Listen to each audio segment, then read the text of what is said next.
नमस्कार। प्रादेशिक समाचार के साथ में यरमता सिंह। राज्यपाल लेफ्टिनेंट जनरल सेवानिवृत्त के.टी. पटनायक ने कहा है कि भारतीय सशस्त्र बल राष्ट्र निर्माण में महत्वपूर्ण भूमिका निभा रहे हैं और एकता तथा लचीलेपन के राष्ट्रपति के रूप में उभरे हैं। कल नई दिल्ली के मानिक शाह केंद्र में लेफ्टिनेंट जनरल पी.एस. भगत स्मारक व्याख्यान में हिस्सा लेते हुए उन्होंने विकसित भारत के दृष्टिकोण को याद किया।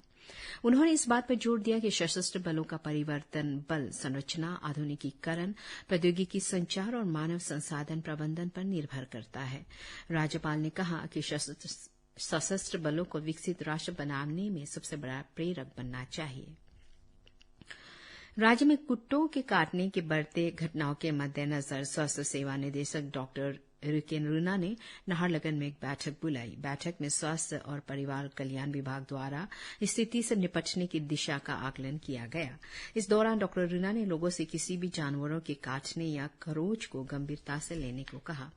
उन्होंने कहा कि जख्म को तुरंत बहते पानी में साबुन से 15 मिनट या उससे ज्यादा वक्त तक धोना सबसे महत्वपूर्ण कदम है और इसके बाद समीप के स्वास्थ्य सुविधा केंद्र में मामले की रिपोर्ट कर वैक्सीनेशन को पूरा करने को कहा। श्री रुना ने सुझाव दिया कि आवारा कुत्तों की आबादी को रोकने के लिए उचित सफाई और कचरा जमा होने पर रोकथाम के लिए नियंत्रण आवश्यक है। उन्होंने कहा कि समय पर पीईपी पोस्ट एक्सपोजर प्रोफिलैक्सिस के साथ रेबीज 100% रोकथाम योग्य रोग है। डॉक्टर रुना ने लोगों से नहीं घबराते हुए सावधानी बरतने को कहा।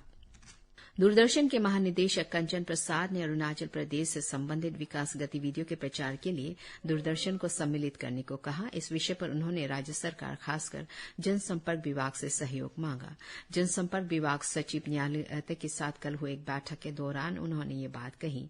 डीजी दूरदर्शन ने राज्य के समृद्ध सांस्कृतिक विरासत, जिसमें विविध व्यंजन, लोक कथाएं और पर्यटक आकर्षित जगहों को अरुण प्रभा चैनल के द्वारा दिखाए जाने पर बल दिया। उन्होंने कहा कि इस कदम से दर्शकों की एक विस्तृत श्रृंखला तक पहुंचने में मदद मिलेगी।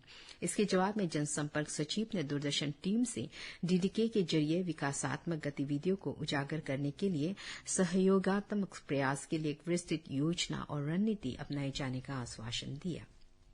ईस्ट कामेंग जिले में पुरोइक समुदाय की कल्याण और सुरक्षा को सुनिश्चित करने के लिए एक महत्वपूर्ण कदम उठाया गया है।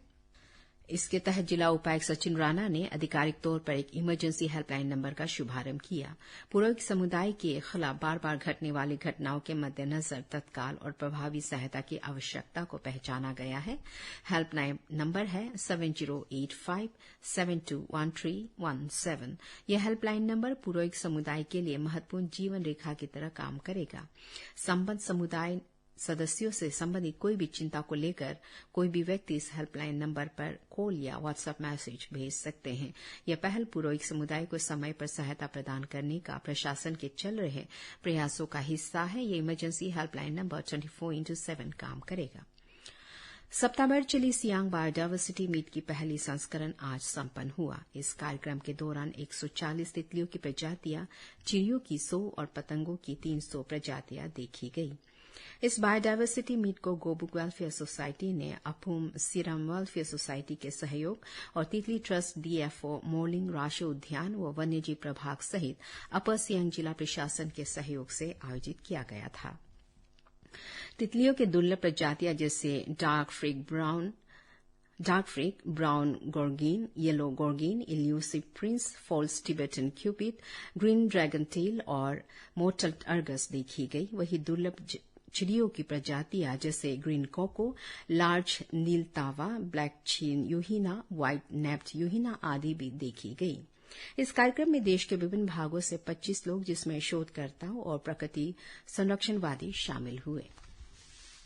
अंतर्राष्ट्रीय स्तर पर मशहूर बॉडी बिल्डर पकलू तैपोदिया आगामी अगस्त महीने को नाहरलगुन स्थित कला एवं संस्कृति निदेशालय के सामुदायिक हॉल में क्लासिक नेशनल बॉडी बिल्डर और फिटनेस चैंपियनशिप की मेजबानी करेगी। मुख्यमंत्री पेमा खांडू, उप मुख्यमंत्री और अन्य नेताओं के संरक्षण में पहली बार प्रदेश इस तरह की प्रतियोगिता की मेजबानी करेगा। विख्यात बॉडी बिल्डर पकलू तैपोदिया ने कहा कि आर्म रेसलर में पाकजार तैपोदिया ने सबसे पहले वैश्विक स्तर पर अरुणाचल का परचम लहराया। उन्होंने आशा जताई कि यह कार्यक्रम राज्य के प्रसार प्रचार के लिए मंच प्रदान करने का काम करेगा। इसी के साथ ये समाचार बुलेटिन समाप्त हुआ। नमस्कार।